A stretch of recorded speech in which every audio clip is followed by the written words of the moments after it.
4. Job capítulo 2. Vamos a empezar en el 2. ¿Alguien se sabe una canción? Hoy no hay hora. Y no se preocupe que somos retraso del tiempo, pero que haya libertad en esta mañana. ¿Alguien se sabe una canción que se pueda parar y entonar un canto? ¿Alguien? ¿Qué dice? Aleluya. Para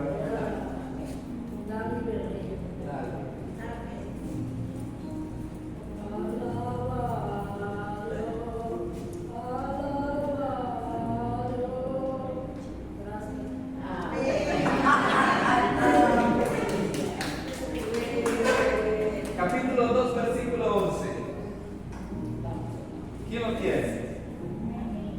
Y tres amigos llegaron, tres amigos de Job, Elifaz, Temanita, Bildad y Sofar. Luego que oyeron todo lo que este mal que le había sobrevenido, vinieron cada uno de su lugar, porque habían convenido en venir juntos para condolerse de él y para consolarlo. Los cuales, alzando los ojos desde lejos, no lo conocieron y lloraron a gritos, y cada uno de ellos rasgó su manto, y los tres esparcieron polvo sobre sus cabezas hacia el cielo. Así se sentaron con él en tierra por 7 días y 7 noches. Y ninguno le hablaba palabra, porque veían que su dolor era muy grande. Todos conocemos lo que está antes de allí, ¿verdad? Lo que vivió Job. Perdió sus hijos, perdió todo lo que tenía, pero le quedaba algo en particular. Quedaba su esposa. Y su esposa, al ver a Job en llaga como estaba, le dijo: maldice a Dios. No le quedaba nada. Ni el aspecto que Job tenía le quedaba, porque dice que sus tres amigos llegaron y no lo conocieron como estaba. Se condolieron. 7 días, 7 noches, lloraron, rasgaron sus vestidos, llenaron sus cuerpos de ceniza como era la costumbre, y ninguno se atrevía siquiera a hablar palabras con respecto a lo que Job estaba experimentando. Ni Job para con ellos, ni ellos para con Job. 7 días, 7 noches, viéndose sin poder hablar. Pero hay momentos, hermanos, cuando el problema viene, cuando la prueba viene, cuando la lucha viene, uno a veces no quiere escuchar. O más bien también pasa que tampoco quiere hablar. Pero llegó el momento que 7 días, 7 noches, se levanta uno de los tres, el llamado Elifaz, y le dice: Job, tú eras aquel que cuando hablaba, las rodillas de los débiles se levantaban. Tú eras aquel que nos movía a nosotros a servir al Dios que tú le servías. Tú eras aquel, y aquí nadie se atreve a hablar, pero alguien tiene que hablarte y hacer memoria de lo que tú eras con el Dios que le servías. Ese Elifaz rompió para hacerle memoria a Job de lo que él era y de lo que Dios había sido con él, la relación que él tenía con Dios. ¿Y por qué traemos esto en esta mañana y en otro ejemplo? Porque hay situaciones, problemas que en vez de unir la familia, lo que hace es separarla.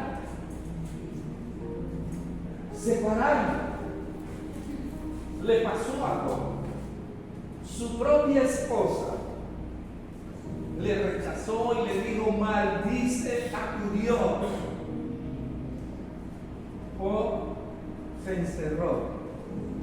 Sus amigos lloraron y lloraron, pero llegó el momento en que hay que dejar de llorar y pararse en la brecha y enfrentar la situación y hablarlo. Job creía haber conocido en su totalidad al Dios que servía.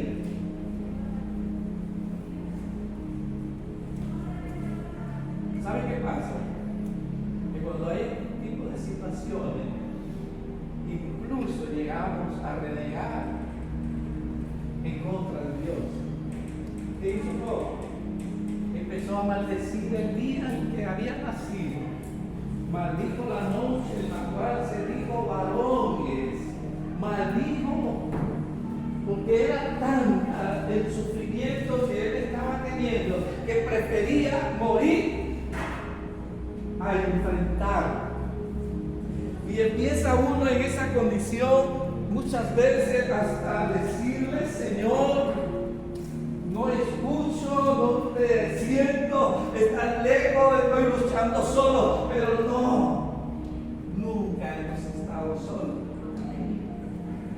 Dios le quiso manifestar a Job y le dijo: ¿dónde estabas tú cuando yo formé la tierra?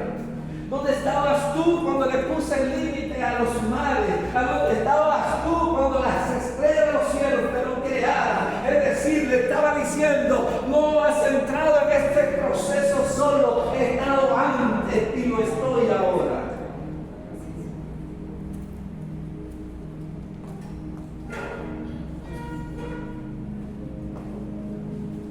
Job, capítulo 42, termina Job diciendo, porque tengo que, por el tiempo, ustedes conocen todo el intercambio que tuvo Dios con Job. ¿Por qué? Porque Job empezó a reclamar, a cuestionar, a justificarse. Lo que hacemos.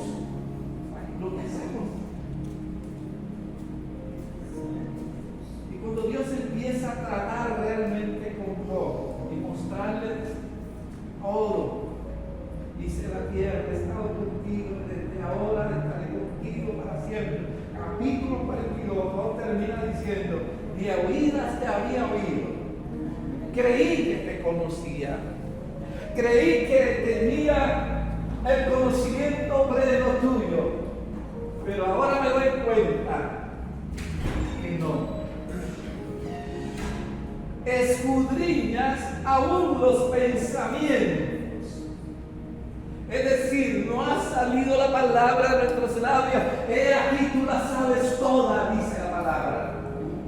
Solo el pensamiento, dice la Biblia, que el Señor escudriña nuestros corazones. De oídas que había oído, hacía sacrificio por sus hijos. Según los amigos, era Job el que les daba la fortaleza en sus momentos de dificultad. Era Job el que iba, el que atendía, el que enderezaba rodillas endebles. Pero ahora las redes estaban derrotadas. Lo dejo ahí para entrar en el otro libro de Génesis, porque quiero concluir con ambos. Libro de Génesis. ¿Sabe dónde está el libro de Génesis? ¿A dónde? Capítulo 37. Capítulo 37, libro de Génesis. ¿De quién vamos a hablar ahí? José.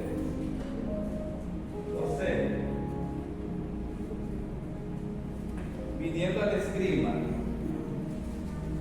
¿de quién es hijo José? ¿De quién es hijo José? De Jacob. Jacob tuvo una primera esposa que se llamó, ¿cómo se llamó? Lea. pasa? Con esta primera esposa, Jacob tuvo ¿cuántos hijos? ¿Cuántos? ¿Perdón?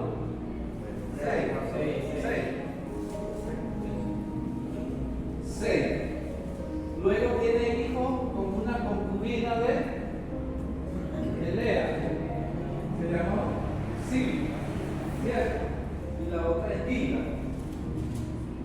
Entre Lea, Silpa y Bila tuvo 10 hijos. 10 hijos. Y con la mujer que él se enamoró, con la mujer que él amaba, estuvo 2 hijos. 2 hijos. El primero, José. El segundo, y no se supo más de ella. Ok. Cuando en la familia se da una situación como esta, era el hijo de Jacob con la mujer amada. Trato especial con ese hijo. A diferencia de los hijos de Lea. Y fueron los hijos de Lea los que planificaron ¿para qué? Matarlo, tirarlo a una cisterna, y aún allí Dios lo libró y no hicieron otra cosa que vino una ¿qué? Una caravana de quién? ¿Una caravana de quién? ¿De quién era aquello? No escuché.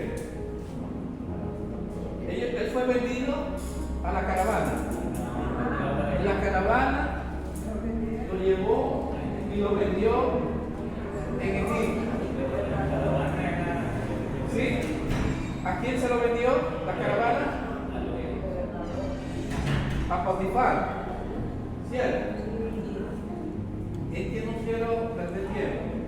Es para llevarlo al contexto. En el capítulo 37. 37. Habitó Jacob en la tierra donde había morado su padre, en la tierra de Canaán.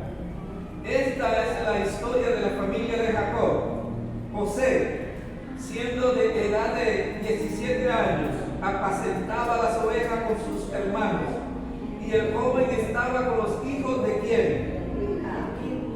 Bila. ¿Y con los hijos de quién? ¿Mujeres de quién? E informaba José a su padre la mala fama de ellos, y llamaba a José. Y porque él amaba más a José, le hizo una túnica especial. Es decir, tenía un trato diferente con ese hijo que con los otros 10. Con los otros 10.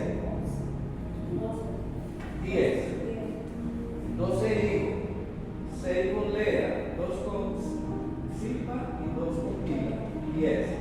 Esa diferencia de los 10 hijos versus José trajo la disputa, trajo el problema entre ellos, y quisieron salir a acabar con José.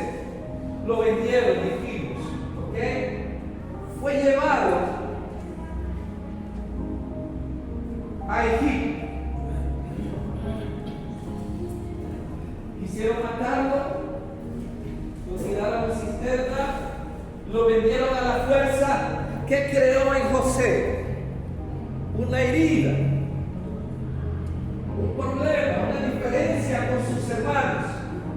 Una herida que, aunque José en Egipto llegó a ser el segundo del faraón, era el hombre de la autoridad en Egipto, pero había una herida en su corazón. ¿En qué momento sale la herida? Cuando los hermanos de José tuvieron que ir a Egipto a comprar comida porque había una hambruna, y cuando él lo reconoció salió a flote la herida que él tenía contra sus hermanos. Voy a ver si puedo contrastar el primer ejemplo con el segundo ejemplo, concluir y hacer algo especial para que me entiendan. Que hay cosas que muchas veces nos limitan en una verdadera relación con Dios, cuando el corazón no ha sido sanado, cuando venimos con heridas, cuando venimos con palabras hirientes, cuando tenemos situaciones en nuestras vidas que al final salen a flote. Salen a flote. En el momento quizás José quiso reencontrarse con sus hermanos, abrazarles, decirles: yo soy José, soy su hermano, pero no lo hizo. Dice que se fue y lloró amargamente, los encarceló, los acusó, ustedes saben la historia.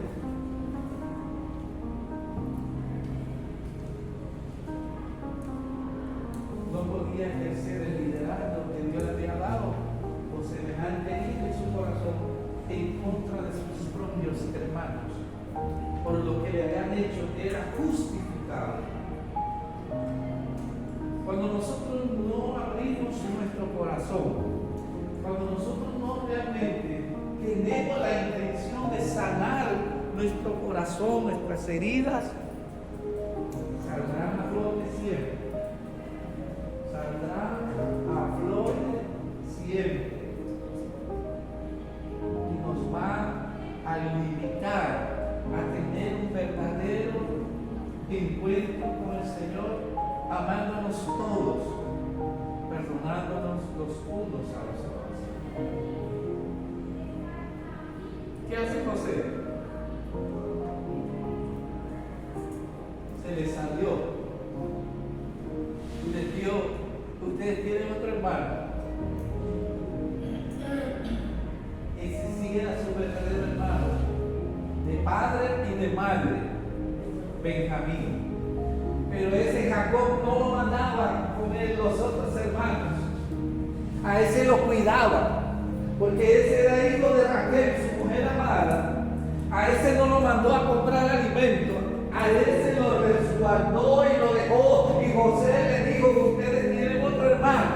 Y ellos no se dieron cuenta de lo que José ya empezaba a expresar, de lo que quería, de ver que era a su otro propio hermano.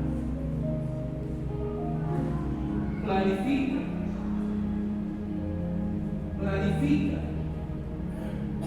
Lo que habían pagado, se lo devuelve en sus costales, le mete algo para acusarle y se queda con uno en particular preso, hasta que ellos no le llevaran a Benjamín y no pudieran reencontrarse con su hermano.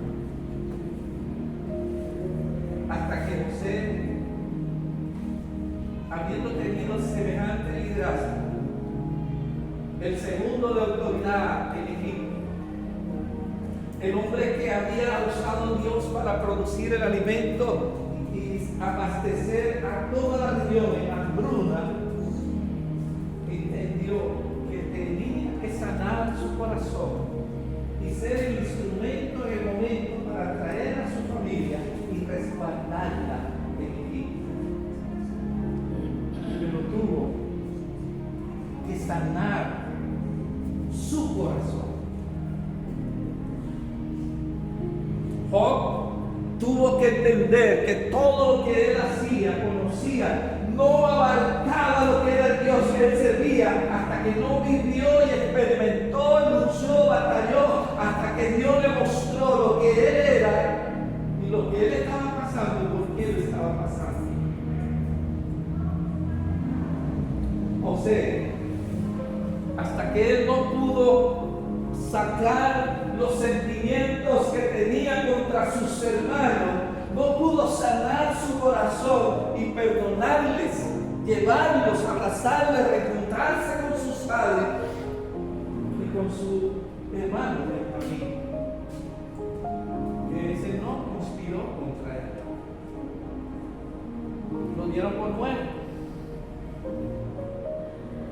Lo dieron por muerto. Jacob lo dio por muerto. No dejaba ir a Benjamín porque temía que también muriera, como él creía que José había muerto. No le confió a Benjamín, a sus hermanos, a sus hijos, a sus hijos. Hasta que la presión del hambre lo obligó a entregar a Benjamín, lo llevaron y poder José reencontrarse con Benjamín y toda la familia, sanar sus corazones y poder llevarlos a la tierra en la cual los pudo sustentar. ¿Cuántos pueden cerrar sus ojos un momentito?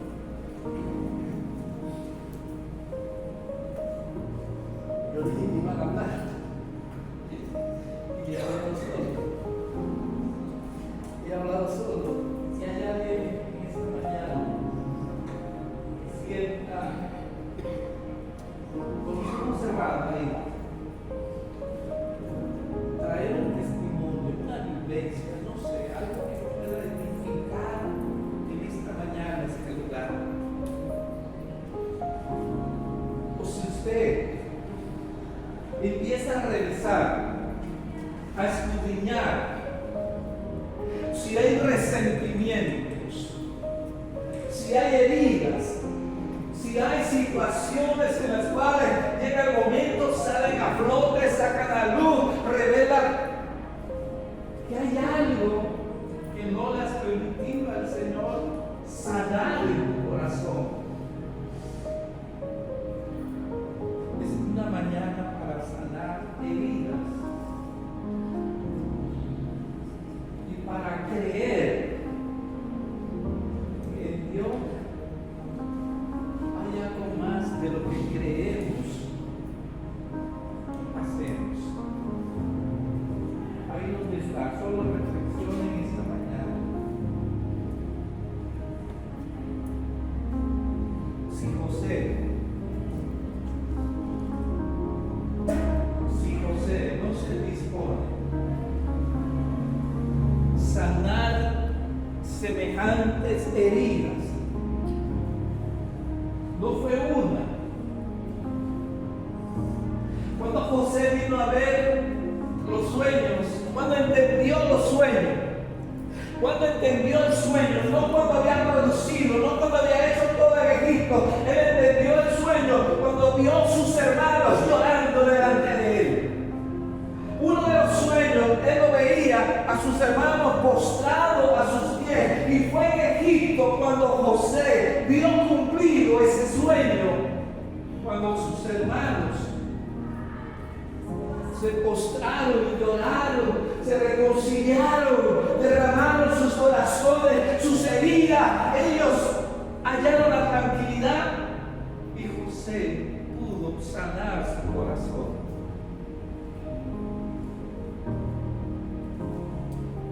Padre, en esta mañana, Señor, no se trata de liturgia, Señor. Se trata de tener una iglesia, Señor, de pastorear un pueblo sano, Señor. Hogares sólidos, firmes, unidos en el problema, unidos en la prueba, unidos, Señor, para luchar, para enfrentar